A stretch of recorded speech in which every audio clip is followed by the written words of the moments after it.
जय श्री राम साथियों, कैसे हो?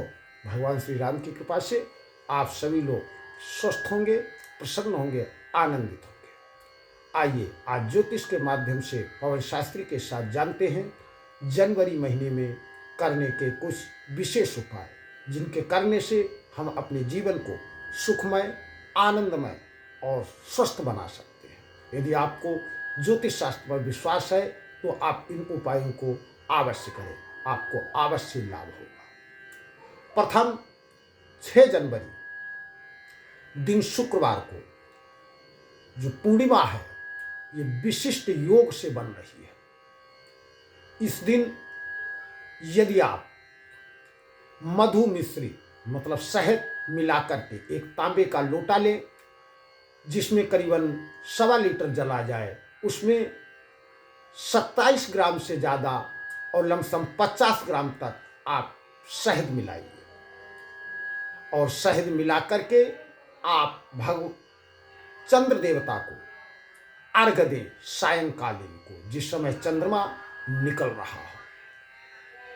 वैसे तो अर्घ्य आप किसी मंदिर में दे सकते हैं, किसी देवस्थान में दे सकते हैं, कुछ पवित्र स्थान में, लेकिन अर्घ्य ऐसी जगह दें जहां पर जल पैरों में न आने पाए। अन्यथा आप फूल की या पीतल की या सोने की या चांदी की थाली ले सकते हैं, उसमें अर्घ्य देना।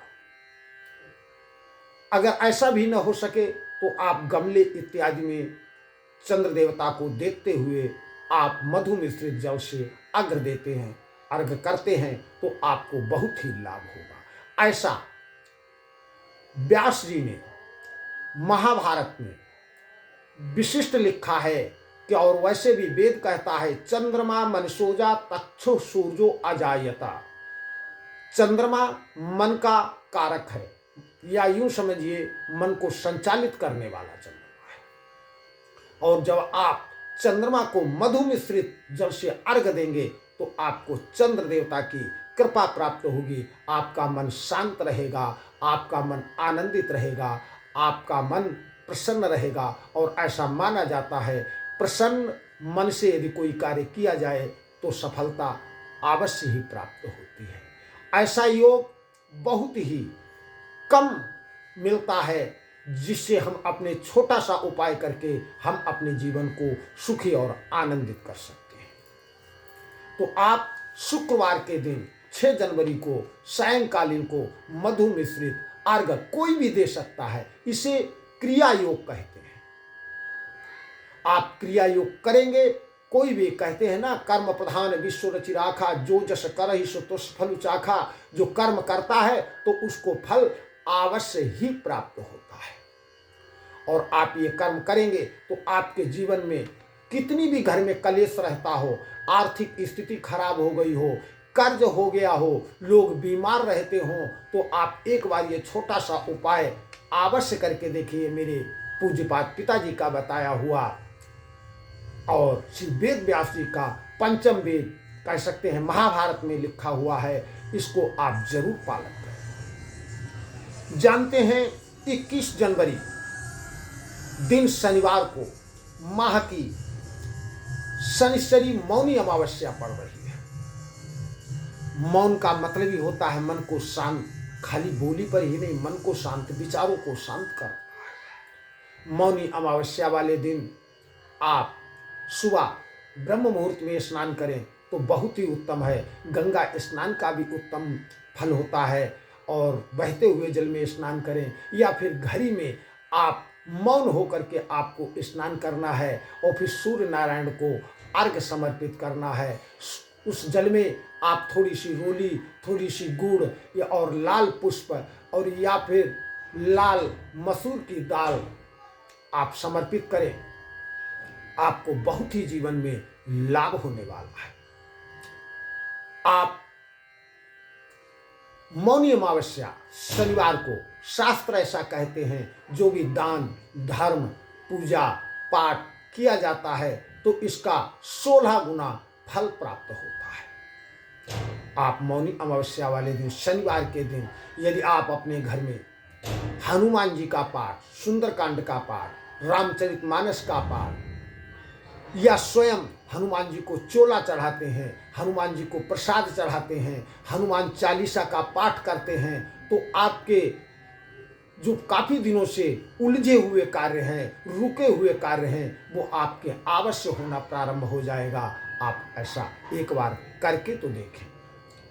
ऐसे किसी को झूठा नहीं आप साबित कर सकते हैं। जैसे रसगुल्ला कहने से मुंह मीठा नहीं होता है, वैसे ही बिना कोई क्रिया, बिना कोई कर्म किए हुए फल नहीं प्राप्त होता है।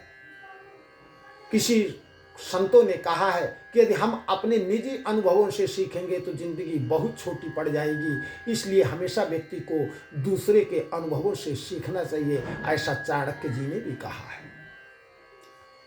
22 जनवरी से गुप्त रामायण, मतलब 21 जनवरी को शनिवार को अमावस्या है और 22 जनवरी 2023 दिन रविवार से गुप्त नवरात्रे प्रारंभ हो रहे हैं और सुबह 6:21 से नवरात्रे प्रारंभ हो जाएंगे। आप अपने घर में जैसे नवरात्रों में घट स्थापित करते हैं, घट स्थापित करें, देवर माता जी की चौकी स्थापित करें और वहाँ पर हो सके तो दुर्गा सप्तशती का पाठ करें। हो सके तो पूरा दुर्गा सप्तशती का पाठ करें। यदि पूरा नहीं आप कर सकते हैं तो आप कवच अर्गला कीलक का पाठ करें, नवारण मंत्र का जाप करें। कहते हैं गुप्त नवरात्रों में बहुत से सिद्ध पुरुष, तांत्रिक, भगत, ब्राह्मण, विद्वान या गृहस्थी जो भी पूजन पाठ करता है माँ भगवती का, तो माँ भगवती की विशेष कृपा प्राप्त होती है। माँ लक्ष्मी उसके घर में आकर के विराजमान होती हैं, उसकी कभी आर्थिक स्थिति खराब नहीं होती। यदि कर्ज है तो कर्ज उतर जाता है, ऋणात्मक योग को माँ भगवती की कृपा से खत्म होता है। गुप्त नवरात्रों में आपको थोड़ा सा एक विधान का पालन करना है। क्षौर्य कर्म मतलब बालों को नहीं काटना है, नाखून इत्यादियों को नहीं काटना है, भूमि पर शयन करना है, ब्रह्मचार्य का पालन करना है। यदि आप कुछ थोड़े से भी नियम पालन करते हुए माँ भगवती की आराधना करते हैं तो आपका कितने दिनों से भी बिगड़ा हुआ कार्य हो वो आपका कार्य अवश्य ही सफल होगा माँ भगवती की कृपा से। गुप्त नवरात्रि का मतलब ही है, गुप्त है यह तांत्रिक, भगत और ओझाओं के लिए विशिष्ट ये माने जाते। इसमें तांत्रिक लोग कुछ साधनाएं किया करते हैं, भक्त लोग माँ भगवती की आराधना करते हैं। आप यदि ऐसा करते हैं तो माँ भगवती की कृपा से आपको विशेष कृपा प्राप्त होगी। यदि आपको हमारी जानकारी अच्छी लगी हो तो आप अपने चैनल ज्योतिष और संगीत इसको सब्सक्राइब करें, लाइक करें, शेयर करें और घंटी पे अंगुली जरूर दाबें ताकि जब भी मैं नया वीडियो लोड करूं तो सबसे पहले आपके पास पहुंचे। आप अपने जीवन को सुखमय, आनंदमय बनाएं।